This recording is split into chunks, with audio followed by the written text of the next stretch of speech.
Welcome to 519Connect, where the Windsor Police Service connects with members of our community. Let's talk. Let's have a conversation. Hello. Welcome to 519Connect. I'm your host, Constable Jamie Ajete Nelson, Diversity Officer with the Windsor Police. And today's guest is Houida Kassem. Hey there, how are you? Welcome. It's great to be here. Yeah, well, I'm happy you're here.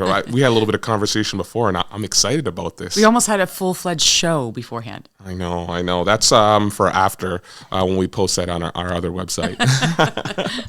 So, a little bit about you. You're the executive director of the Windsor Cancer Center Foundation. You're a former host for a CTV morning show, and you're currently a host for Your TV and the MC at Caesars Windsor. I'm kind of busy. You are. Not as busy as you, Jamie. Not as busy as you. I keep busy. You know what's great? As we got talking, it was cool. Sometimes I try to find, something common with the person I'm interviewing today. And then, I mentioned my sister, Christy Nelson, and you said you worked with her. And I'm just like, wow. Because everybody knows Christy and everybody loves her. Oh. So, and you can tell you guys both have the same kind of energy. It's good people. Oh, thank you. I'm going to take that back to my big sis. She's going to love that. So a little bit about yourself. Windsorite? Born in London, but raised in Windsor. Have lived here most of my life and did some television, like you mentioned. And then from television right into being an executive director at the Windsor Cancer Center Foundation. So it was kind of a different type of transition, but still kind of community-based, right? Oh, you rolled right into that. That's cool. Now, how did you know media was an area that you wanted to be in? I didn't, to be honest with you. It was one of those situations where it just kind of fell into your lap, so to speak. So I was living in London at the time. I was newly divorced with 2 young kids, and I was working a few jobs, and I stopped at this radio station one day, and I was dropping off, because one of the jobs that I worked at was a dental office. And I had a package that I was dropping off to the radio station, and the news director was there, and he said, "Hey, you've got a voice for radio." I thought it was the weirdest thing anyone could say randomly to me. And he said, "But you should consider TV as well." And I honestly just thought, okay, don't know what he's talking about, and just left it at that. And it was shortly thereafter I was at home folding laundry, and kids are sleeping, and this ad on TV comes up, and it says, "Looking for volunteers at a TV station." And it was within that same time frame, right, that I'd already heard this guy say this. So I thought, you know what, why don't I just try it? I'd love to volunteer, maybe learn something. Popped in there, they sat me down, had me do an impromptu interview, had me interview someone who was Elizabeth Taylor, okay. But it wasn't really Elizabeth Taylor. It was someone who was pretending to be Elizabeth Taylor, and to talk to her about all her marriages. And so did the interview sitting right there, and then they said, hey, we want to bring you on. So I started there and did an entertainment show, probably about 2 weeks after that, and then CTV called me, asked if I wanted to do weather. I said I wasn't interested in doing weather. Maybe 6 months later, they called, and there was a gentleman named Bruce Williams who used to host the morning show here. Okay. And he was leaving, going to Vancouver, and they said, "Would that interest you?" And I thought, yeah, that would, and the rest was history. Wow. Poor Windsor. Oh, poor Windsor. We're lucky to have you. Thank you. No, that's great. That first interview, where do you draw that energy? Where do you draw that personality to do that? I did something like, for me in policing, when I first started and I was nervous and I didn't know what to do, sometimes I would draw my inner Denzel Washington and go into a call, and I'd be like, all right, I'm role playing right now. I'm doing my job, but until I found my own voice. Where did you find that? I think that's exactly it. You just find your voice. Like I was in a position where there was a few people staring at me, waiting for me to do this, and it was, I got to do something. And so it was, well, you know what? I have 2 boys, and I got to take care of those 2 boys. I'm a single mom. They need me. So let's see how this works, because I want a career. And then just did it and hoped for the best. And I think sometimes things are so serendipitous. Like you just don't expect these things to happen, and they do. And there's a reason for it. And honestly, I say it to this day. I am so blessed that it happened the way it did. And I loved every second of it. All the ups and downs and the learning, just as you, I'm sure, did too, right? That there's that learning curve, but then you get through it. Yeah. Any mentors along the way, or your top 5 influencers who influenced you to kind of do your job? Who'd you look at? There was a lot of people. I Like a lot of people, I loved Oprah Winfrey. Like from the television perspective, it was Oprah. I loved what she did. I loved how she engaged people and brought people together. So that was kind of an interest for me. Maya Angelou, I loved her just as a human being. We lost someone who was great. I mean, just the way she also impacted people. My mom. Mama always. Even when she yells at me. That's love. And still she does. So, yeah, probably that. And then, of course, as silly as it might sound, my children. They inspired me to do things for them. So I think that kind of sums it up as to who kind of influenced me. I'm sure there's more. Those are the ones then. I like that. Like you're able to draw from, people you've never met, but you're also able to bring it home and show how the impact of even the people around you can kind of shape who you are. For sure. Yeah. I mean, our parents do everything that they can for us because they want the best for us. And, my mom came to this country and wanted the best for her children. And just watching the things that she did inspired me because when I ended up, being a single mom, it was, how did my mom do it? I mean, yes, she was still married to my dad and they stayed married until my father passed. But it was watching what she did to make sure her children were number one. And she did everything she could. And that inspired me to say, well, I've got to do something for my children as well. Yeah, that drives you. That's a huge drive. Being a parent, my boys are 7 and 6, but I totally understand that how, the way you move each day when, sometimes it's not always motivation. It's that discipline. Like, why am I here? Why am I doing what I'm doing? How your children can really light a fire under you. You just wait, Jamie. They're still young. But they do. They light a fire under you, and it is a unique feeling.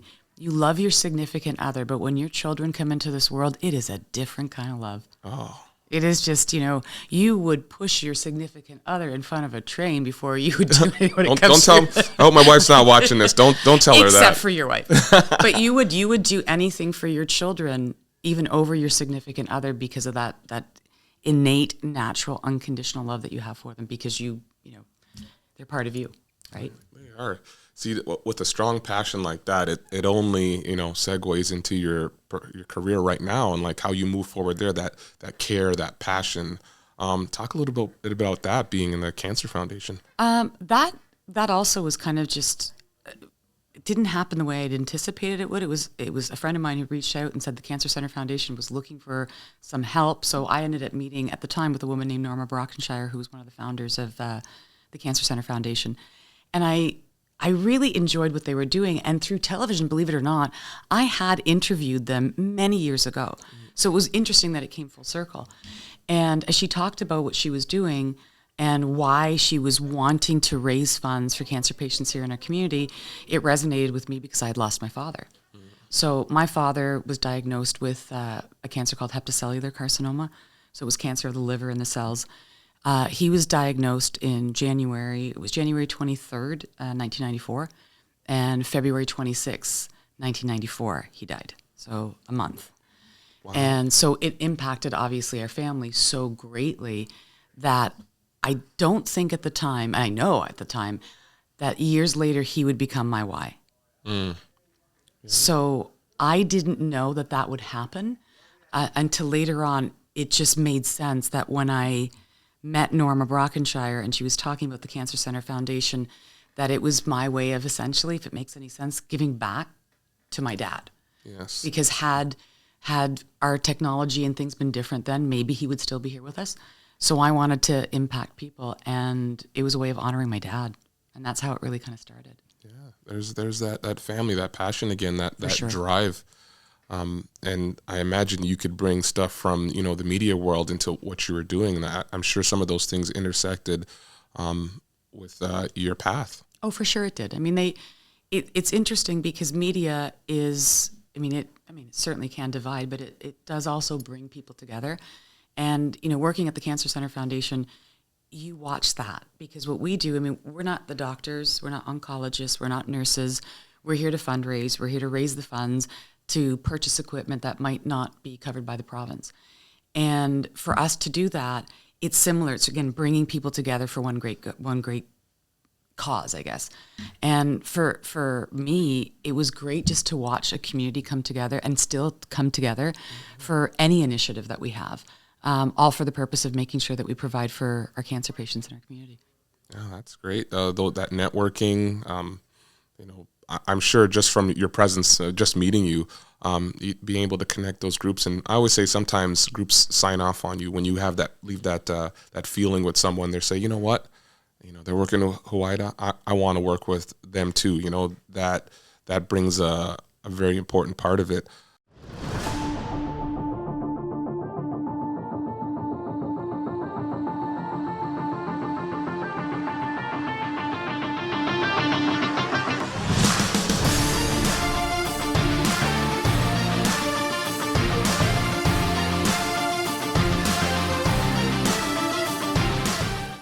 Hi, my name is Ed Armstrong. I'm the Inspector of Professional Advancement with the Windsor Police Service. With this position, I oversee our training branch, community services, as well as recruitment. As you know, Windsor is one of the most diverse communities in Canada. With that being said, our goal is to ensure that our police service represents our community. If you know anyone from your community that believes in our core values and will be an asset to our organization and serve the community with honor and service, the Windsor Police Service is currently accepting applications for the position of cadet. We encourage you to have them apply.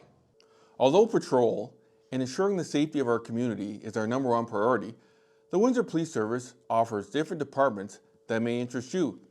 To name a few, our Major Crimes Branch, our Forensic Identification Unit, Emergency Services Unit, and our Marine Unit. Which one interests you? So you want to know how to become a cadet?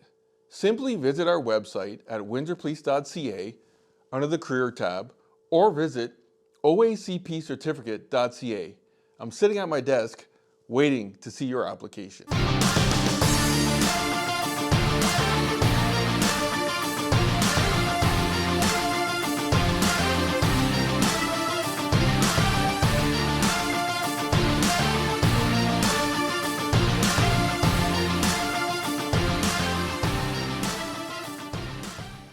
The last 3 years actually, you're still one of the leading programs with your fundraising. How do you battle those obstacles of what COVID did and still be one of the top fundraisers in the province, if not the country? Oh, I like that. I know, I put you on there. We are in the country. I think what we do, and like a lot of other nonprofits in the community, COVID obviously took us all by surprise to a degree. And you had to pivot. Everybody had to pivot. All of a sudden, we had no choice but to make changes that we weren't anticipating making. And whether we had COVID or not, I mean, cancer doesn't care. It doesn't stop. Facts. So we still have to do something, and we can't say, well, there's a pandemic, so now we have to cease raising funds for our mothers or our fathers, our family members, our friends who have been diagnosed with cancer. You still have to, continue on. And so essentially what we did was we just pivoted continually. It was, so we can't do these, events. Can we do something virtually? We can't do this. How about we do that? So it was continuing to find ways. And I'm not going to lie, it wasn't easy. It wasn't easy for a lot of people because people had lost jobs. People were laid off. People were struggling, not knowing where the next dollar was going to come. And what we do is fundraise. So we're relying on people to be working, to be able to raise those funds. So we just, again, we have a fabulous team and I'm sure like other nonprofits, they've got great team members, but I've got an outstanding team. And they just continued to make it work. And I'm glad that we did what we did because, again, we're still doing it for our community members, right? Yeah, the word foundation's in there, and it sounds like that foundation is strong. I look at it as a pyramid. There's a goal at the top, but your roots of what you've planted and what's been planted before, and pivoting is very important because, like you said, nothing waits. Change happens, and how you move with that change. And one of our core values is innovation. Yeah. And like you said, sometimes Windsor didn't have that equipment. What was the funds that you raised? What are some of the things that we're able to benefit from, what the organization's done? So we've raised over $30 million. There are things like the MRI. We brought that in. There's a Da Vinci surgical robot that was brought in about 10 years ago. From things that are small, like bladder scanners, IV poles, chemo pumps, infusion pumps. It is unbelievable. The list is endless. Every time the Windsor Regional Cancer Program is looking for something, they come to us with their request, and what we do is we hope to satisfy that need. Whatever they're requiring, we look at getting that for them. And honestly, as soon as we step out and say to our community, this is what we need, they step up. So although we say that the Windsor Cancer Center Foundation has done it, it's not possible without our community. Yeah. I mean, I know you know this, Jamie. We have one of the most generous communities around, and people love to give, and they want to make a difference, and they do. They impact us huge. So if it wasn't for our community, we wouldn't be able to do what we do. I totally agree. Windsor community, when I got here in 1998, they've been so supportive of me. So, when we do go out there and we look for that support, we step up. Sometimes when I used to travel, I'd say Windsor, Essex County. People are like, where is that? And, it puts that chip on your shoulder. But I always wanted to come home because I knew that there was something great here. Oh, yeah. And, that's why I never left, and I'm staying here now. I'm in this uniform, servicing my community like they did for me when I was a young athlete looking for support to do things. I could always count on Windsor when, we waved the bat flag, the bat light and put it out there. The community was there to help. And now we're in November. Mm-hmm. November. I know there's some initiatives that. And it looks like you've already started the initiative. Hey, every year, we put something together. I know at the Windsor Police, there's some events that officers run on their own just to show their support. So, what's out there right now where we can get involved? So during the month of November, we have what's called our Grow On Windsor campaign. So it is men or women, if you want to. If they can grow a nice beard, all the power to you. Growing their facial hair, unibrow, it's literally growing that facial hair to create the awareness. From there, obviously, we're trying to raise funds for the men in our community who've been diagnosed with cancer. And you can do it numerous ways. Like you said, you've got people at Windsor Police Service who are doing events themselves. It could be a bowling night, a trivia night. I mean, whatever you want to do where you're raising funds for the men in our community. And we've been doing this now for 7 years. We've raised over $1 million in doing this from our community. And this year we're hoping that it's going to be a really big one. And I think because there was, a little bit of a difficulty because of 2020 and then 2021, and now here we are in 2022. So we're coming up with different ways of raising those funds. And that's and you'll see some of the events on our website. So if you go to our website, you'll see there are people who are giving a portion of the proceeds from sales of cookies. Yeah. If you want to get your dog's nails trimmed. Yeah. little doggy pedicure. Yeah, exactly, like a pedicure. A portion of the proceeds from that will come to us. We have so many there's a whole group of restaurants that are doing things for us as well. There are so many different initiatives, and people are coming up with some great ideas to be able to raise funds for us. And it really takes just even you, Jamie, as an example. You set up a team on the website, call your friends, ask them to support you, even if it's $5. You ask a bunch of people, and then you raise those funds, and hopefully we do extremely well with it. Yeah, and every penny counts.